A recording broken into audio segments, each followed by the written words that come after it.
কেরাম আছে, হুফাজে কেরাম আছে, কোরআনটা বলে একবার মিলিয়ে নেন। বাপজি শোনালেরা, নওজোয়ান তরুণেরা, যুব ভাইরা, আমার পদ্মারের সম্মানিতা সোনামণি মা বোনেরা, আল্লাহ পাক শুনেছেন, ওয়াসিকাল্লাযীনা তাকাও রাব্বাহুম ইলাল জান্নাতি যুমারা।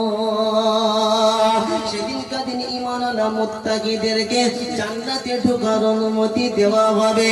এ বাপজি শোনালেরা, নওজোয়ান তরুণেরা, ওই দিন ঈমানওয়ালা মুত্তাকির জন্য জান্নাতের দরজা খুলে দেওয়া হবে। ঈমানওয়ালা মুত্তাকি জান্নাতের ভিতরে প্রবেশ করে সর্বপ্রথম আল্লাহর প্রশংসা করবে। আল্লাহর প্রশংসা জান্নাতের সর্বপ্রথম ঈমানওয়ালা যেটা দিয়ে প্রশংসা শুরু করবে সেটা হলো আলহামদুলিল্লাহ। জান্নাতে ঈমানওয়ালা প্রবেশ করে সর্বপ্রথম কি বলবে? আলহামদুলিল্লাহ বলবে। সত্যি শোনালেরা, নওজোয়ান তরুণেরা, আলহামদুলিল্লাহ জান্নাতীদের ভাষা। আজও কেন জবান দিয়ে আলহামদুলিল্লাহ বার হলো না? আলহামদুলিল্লাহ যখন জবান দিয়ে বার হবে, আল্লাহর প্রশংসা যখন জবান দিয়ে বার হবে, আল্লাহ পাক আমার নিয়ামত বাড়িয়ে দেবে।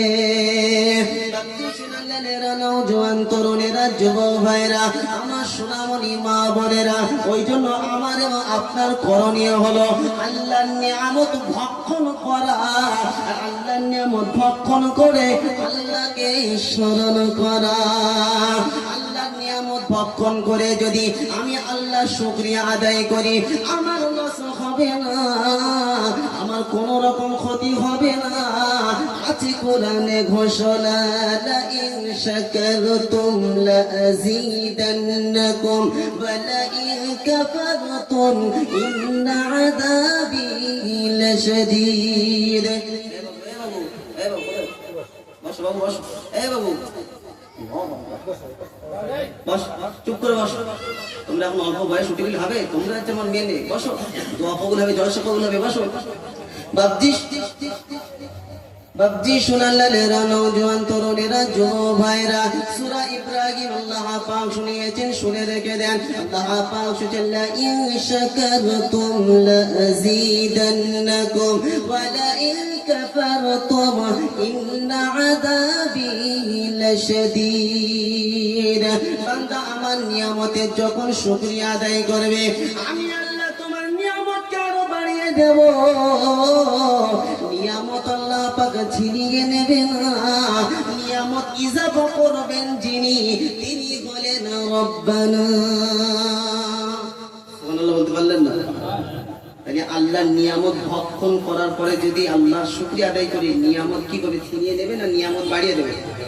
যেটা বলে বাড়িয়ে দেবে।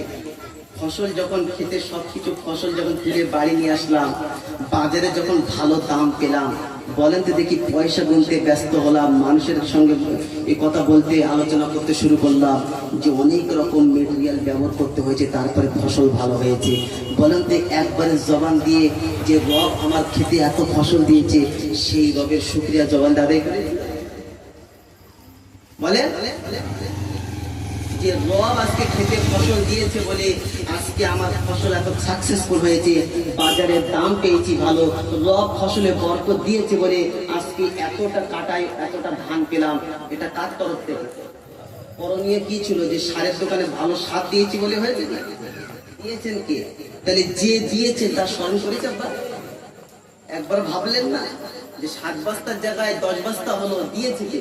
আল্লাহ দিয়েছে। করণীয় ছিল কি? আলহামদুলিল্লাহ, এ আল্লাহ তুমি আমার ফসলে বরকত দিয়েছো, এ আল্লাহ সত্যিকার প্রশংসার যোগ্য তুমি। যখন আপনি আল্লাহ শুকরিয়া আদায় করবেন, আগামী বছর আল্লাহ পাক আপনার ফসলে আরো বরকত দান করবেন। চলে বলেন। আর যখন আপনি নিয়ামতের নাশুকরি করবেন, 7-এর জায়গায় 10 পাচ্ছেন, নিয়ামতের নাশুকরি আল্লাহ পাকে শুকরিয়া আদায় করছেন না, তো 7-এর জায়গায় কি বলেন, আস্তে আস্তে 5 চলে আসবে। এই জন্য আল্লাহ পাক আমাকে আপনাকে বারবার সুযোগ দিয়েছে, সুযোগটা কাজে লাগান। আল্লাহর কসম শুনে রেখে দেন, যে ফসল চাষ করি না কেন, যখনই ফসল আমার কমপ্লিট হয়ে গেল, আগে সর্বপ্রথম বাড়িতে নিয়ে আসার পরে আমার করণীয় ছিল জবান দিয়ে বার হওয়া আলহামদুলিল্লাহ।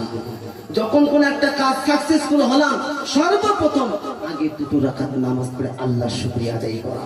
আল্লাহ পাক আপনার বরকত দান করবেন। আল্লাহ পাক আমাদের সকলকে বেশি থেকে বেশি আল্লাহর স্মরণ করা তৌফিক দান করুক, বলেন আল্লাহুম্মা আমিন।